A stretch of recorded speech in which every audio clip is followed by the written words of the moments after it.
గురించి చాలాసార్లు మాట్లాడాం. ఎన్నింటిని పక్కన పెడితే గద్దపాటి విజయరాజ్ సార్ గారు ఏం చేశారంటే, ఆయన 19 ఏళ్ల వయసులో, ఆయన వయసు 19 సంవత్సరాలు ఉన్నప్పుడు దీని ప్రమాదాన్ని పసిగట్టి ఆయన మనకు తెలంగాణలో హ్యాండిక్యాప్ మినిస్టర్ ఉన్నారు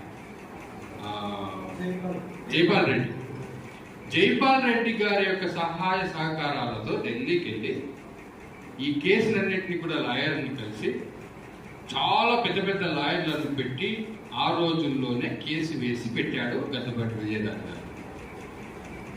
ఇప్పటికీ ఆయన సంస్థ ప్రారంభించి 30 సంవత్సరాలు ఈ రోజు మనం అదే నిరసన చేసుకుంటున్నాం. అంటే ఇవేమి మనకు తెలియదు. 30 ఏళ్ల కిందట మనకు తెలిసింది 5-10 సంవత్సరాల నుంచి.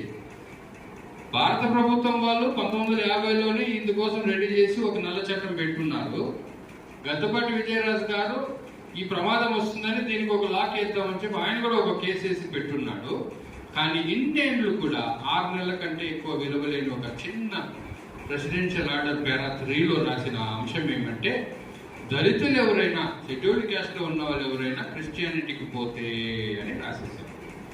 అయితే అక్కడ సిక్కులకి ఇచ్చి, బౌద్ధులకి ఇచ్చి, క్రిస్టియన్లకి ఇవ్వకపోవడమే ఇప్పుడు సమస్య.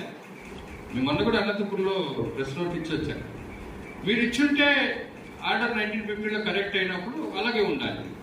1956లో సిక్కులకి ఎందుకు రిలాక్సేషన్ ఇచ్చారు, 1990లో బౌద్ధులకి ఎందుకు రిలాక్సేషన్ ఇచ్చారో, అలాంటప్పుడు క్రైస్తవులకు రిలాక్సేషన్ ఇచ్చేయడమో లేకపోతే ఆర్డర్ ఎత్తేయడమో మంచిది కదా. ఎందుకంటే రెడ్డి క్రైస్తవుడు అయినప్పుడు ఆయన రెడ్డిగానే ఉంటాడు, బ్రాహ్మణుడు క్రైస్తవుడు అయినప్పుడు ఆయన బ్రాహ్మణుడుగానే ఉంటాడు. వాళ్ళు గొప్పగా చెప్పుకుంటారు వచ్చి.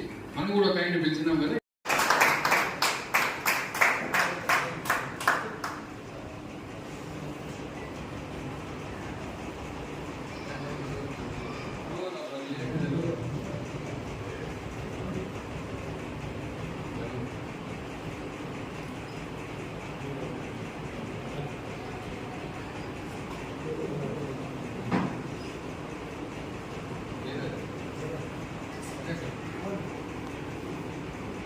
అందరికీ భోజనాలు వడ్డించండి.